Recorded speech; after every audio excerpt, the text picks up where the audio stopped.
ಇದೊಂದು crucial time ಇದು. ಅದಕ್ಕೇನಂತಂದ್ರೆ ಈಗ ಯಾವುದೋ ಒಂದು ಸ್ಪೋರ್ಟ್ಸ್ ಅನ್ನ ತಗೊಂಡಾಗ ವರ್ಷ ಪೂರ್ತಿ ನಾವು ಪ್ರಾಕ್ಟೀಸ್ ಮಾಡ್ತೀವಿ. ಅದು ಪರ್ಫಾರ್ಮೆನ್ಸ್ ವಿನ್ನಿಂಗ್ ಸ್ಟೇಜ್ ಬಂದಾಗ ಅವತ್ತು ನಾವು ಪರ್ಫಾರ್ಮ್ ಮಾಡ್ಲೇಬೇಕಾಗುತ್ತೆ. ವಿದ್ಯೆ ಕೂಡ ಅಷ್ಟೇ, ನಾವು ವರ್ಷ ಪೂರ್ತಿ ಓದ್ಬೇಕು.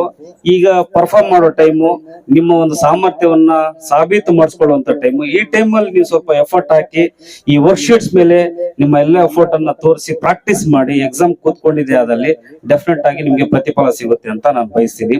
ಹಾಗಾಗಿ ನಮ್ಮ ಕ್ಷೇತ್ರ ಶಿಕ್ಷಣಾಧಿಕಾರಿಗಳು ಈ ತಾಲೂಕಿನಲ್ಲಿರುವಂತ 1400 ಮಕ್ಕಳಿದ್ದಾರೆ, SSLC ಮಕ್ಕಳು ಈ ಸರಿ ಎಕ್ಸಾಮ್ ತಗೊಳ್ಳುವಂತವ್ರು. ಅವ್ರಿಗೆಲ್ಲ ಕೂಡ ವರ್ಕ್ಶೀಟ್ಸ್ ಬೇಕು ಅಂತ ಹೇಳಿದ್ರು. ಇದು ನನ್ ತುಂಬಾ ಎಲ್ಲೋ ಕನೆಕ್ಟ್ ಆಯ್ತು. ಯಾಕಂತಂದ್ರೆ ನಾವೆಷ್ಟೋ ಸರ್ಕಾರಿ ಶಾಲೆಗಳಲ್ಲಿ ಓದೋ ಮಕ್ಕಳ ಒಂದು ಗುಣಮಟ್ಟ, ಅವರ ಒಂದು ಸಾಮರ್ಥ್ಯವನ್ನ ಡೆವಲಪ್ ಮಾಡ್ಬೇಕು ಅಂತ ನಾವು ಪ್ರಯತ್ನ ಮಾಡ್ಕೊಂಡು ಬರ್ತಾನೆ ಇದೀವಿ.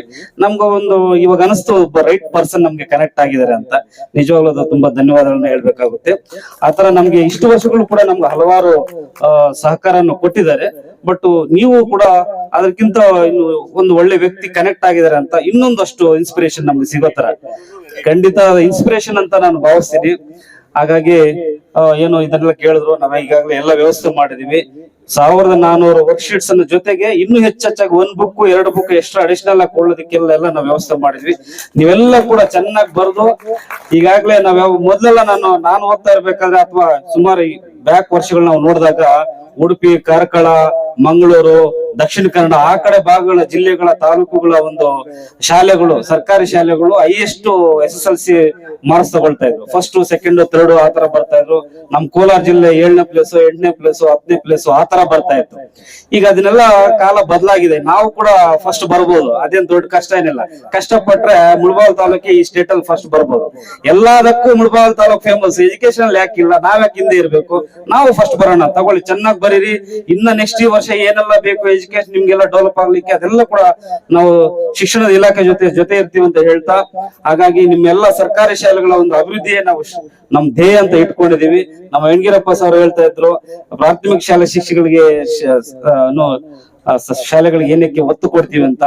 ಹಾಗಾಗ್ಲಿ ನಾವು ಮೊದಲು ಗಿಡ ನೆಟ್ಟಾಗ ಅದಕ್ಕೆ ತುಂಬಾ ಬಲ ಕೊಟ್ಟಾಗ ಬಲ್ತ್ಕೊಳ್ಳುತ್ತೆ, ಚೆನ್ನಾಗಿ ನಿಂತ್ಕೊಳ್ಳುತ್ತೆ, ಒಳ್ಳೆ ಲಾಂಗ್ ಲೈಫ್ ಕೊಡುತ್ತೆ ಅನ್ನೋ ಉದ್ದೇಶದಿಂದ ನಾವು ಪ್ರಾಥಮಿಕ ಶಾಲೆಯನ್ನ ನಾವು ಬಲಪಡಿಸ್ತಾ ಇದೀವಿ.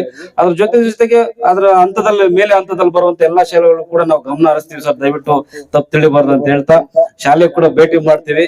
ಎಲ್ಲಾ ಪ್ರಾಥಮಿಕ ಶಾಲೆ ಶಿಕ್ಷಣದಿಂದ ಪ್ರೌಢ ಶಿಕ್ಷಣವರೆಗೂ ಎಲ್ಲ ಒಂದೇ ಕ್ಲಸ್ಟರ್ ಅದು. ಸೊ ಹಾಗಾಗಿ ಎಲ್ಲಾನು ಒಟ್ಟಿಗೆ ನಾವು ಪ್ರಯತ್ನ ಮಾಡ್ತೀವಿ ಅಂತ ಹೇಳ್ತಾ, ಇವತ್ತೇನು ಸಮಯದ ಅಭಾವದಿಂದ ಸಾಂಕೇತಿಕ ನಾವ್ ಇಲ್ಲೆಲ್ಲ ಮಕ್ಕಳಿಗೆ ನಾವು ಕೊಡ್ತೀವಿ. ಮಿಕ್ಕಿದೆಲ್ಲ ಕೂಡ ಜವಾಬ್ದಾರಿ ತಗೊಳ್ಳೋ ಸಾರ್ಗಳಿದ್ದಾರೆ, ಅವ್ರೆಲ್ಲ ತಗೊಂಡು ಎಲ್ಲಾ ಶಾಲೆಗಳು ದಯವಿಟ್ಟು ರೀಚ್ ಮಾಡ್ಬೇಕು. ಎಲ್ಲಾ ಒಂದು ಮಗು ಕೂಡ ಮಿಸ್ ಆಗಿದ್ರೆ ರೀಚ್ ಆಗ್ಬೇಕು ಅನ್ನೋದೇ ನನ್ನ ಒಂದು ಭಾವನೆ.